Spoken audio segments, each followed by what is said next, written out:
നമ്മളൊന്ന് മരിച്ചാൽ, നമ്മുടെ ശ്വാസം ഒന്ന് നിലച്ചാൽ, നമ്മുടെ ഈ ദുനിയാവിലെ പ്രിയപ്പെട്ടവരുടെ ഇടയിൽ നിന്ന് നമ്മളെ കൊണ്ടുപോയി ഖബറടക്കിയാൽ ഒരു ദിവസം വരാനുണ്ടല്ലോ, കുല്ലു നഫ്സിൻ ദായിഖത്തുൽ മൗത്ത് സുമ്മ ഇലൈനാ തുർജഊൻ. നമ്മുടെ ചാൻസ് കഴിയാൻ പോവാണ്, മരിക്കാണ്. മരണത്തിന്റെ അവസാന സമയങ്ങൾ ഈ ദുനിയാവിൽ വെച്ച് നമുക്ക് വരും, ഉറപ്പുള്ള കാര്യമാണ്. മരിച്ചു കഴിഞ്ഞാൽ എത്ര വിലപിടിപ്പുള്ള വാഹനങ്ങളിൽ യാത്ര ചെയ്തവനാണെങ്കിലും ആ കട്ടിലിലേക്ക് അവനെ മാറ്റി കിടത്തുകയാണ്, മയ്യത്ത് കട്ടിലിലേക്ക്. ബ്രാൻഡഡ് ഷർട്ടുകളും അടിപൊളി പാന്റുകളും ഇട്ട് നടന്ന് അതിൽ ആസ്വാദനം കണ്ട മനുഷ്യനെ 3 കഫൻ പുടവയിലേക്ക് പൊതിഞ്ഞു മാറ്റുകയാണ്. മണിമാളിക സൗധത്തിൽ AC റൂമിൽ സുഖമായി കിടന്നിറങ്ങിയ കൊട്ടാര സമാനമായ ജീവിതമുള്ള മുതലാളി 6 അടി മണ്ണിലേക്ക്, ഖബറിലേക്ക് ഇറക്കി വെക്കുന്ന ഒരു നാള് വരാനുണ്ട്. ഇത് ദുനിയാവാണ്, ഇവിടുന്ന് പോണം നമുക്ക്. ഉലമാക്കന്മാർ എത്ര ഗൗരവത്തോടെയാണ് പഠിപ്പിക്കുന്നത്. പ്രിയപ്പെട്ടവരെ, മരിച്ച് ആ മനുഷ്യനെ ഖബറടക്കി കഴിഞ്ഞാൽ, ഇന്ന് നമ്മൾ കാണുകയാണ്, ഖബറടക്കം കഴിഞ്ഞ് തിരിച്ചു വന്നാൽ ആ കൊണ്ടുപോയി ഖബറടക്കിയ കുടുംബക്കാര് വീണ്ടും ഫോണിലാണ്. ആ ഖബറടക്കം കഴിഞ്ഞ് തിരിച്ചു വന്നാൽ അവർ ഭക്ഷണത്തിലാണ്, അവർ മറ്റു തിരക്കിലാണ്.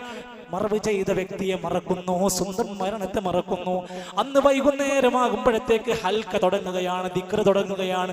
കുടുംബക്കാരും മയ്യത്തിനെ കുറിച്ച് ചർച്ചകൾ മാറുകയാണ്.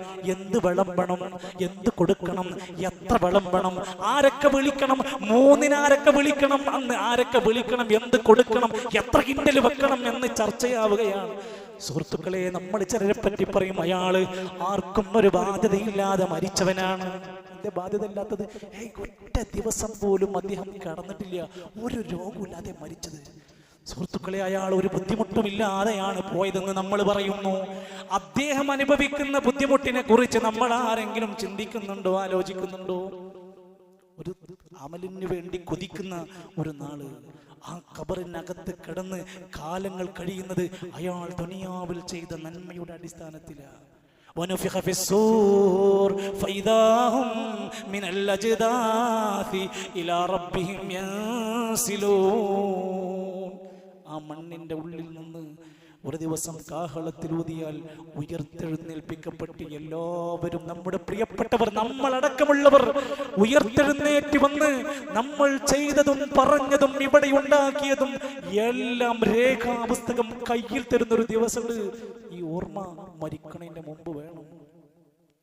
ആ ഗ്രന്ഥം ഇങ്ങനെ കയ്യിൽ കിട്ടുമ്പോഴാണ്, യാ വൈലതാ മാലിഹാദൽ കിതാബ് ലാ യുഗാദിറു സഗീറതൻ വലാ കബീറതൻ ഇല്ലാ അഹ്സാഹാ.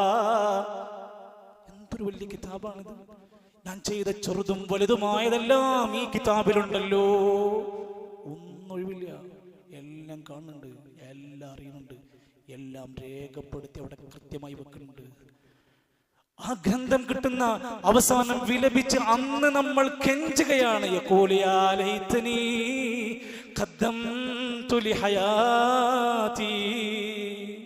എന്റെ ജീവിതകാലത്ത് ഇത്രയും പൈസയും ജോലിയും അധികാരങ്ങളും സൗകര്യങ്ങളും എല്ലാം എനിക്ക് കിട്ടിയിട്ട് ഞാൻ കുറച്ച് നന്മ ചെയ്തിരുന്നെങ്കിൽ എത്ര നന്നായിരുന്നേനെന്ന് വിലപിക്കുന്ന ഒരു ദിവസം നമ്മുടെ ജീവിതത്തിൽ വരാതിരിക്കാൻ ഇന്ന് പടച്ചോൻ നമുക്ക് ബോധം തന്നിട്ടുണ്ട്, ജീവൻ നൽകിയിട്ടുണ്ട്.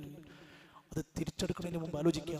നിങ്ങൾ നോക്കൂ, 2 തരം നഷ്ടങ്ങളാണ് നമ്മുടെ നാട്ടിൽ അനുഭവിച്ചുകൊണ്ടിരിക്കുന്നത്.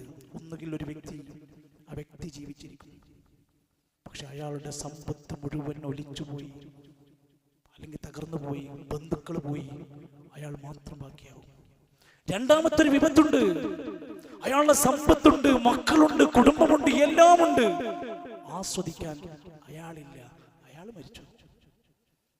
എന്റെ സുഹൃത്തുക്കളെ, ഈ രംഗമൊക്കെ നമ്മുടെ മനസ്സിൽ മരിക്കുന്നതിന് മുമ്പ് നമ്മുടെ ചിന്തകളായി കടന്നു വരിക.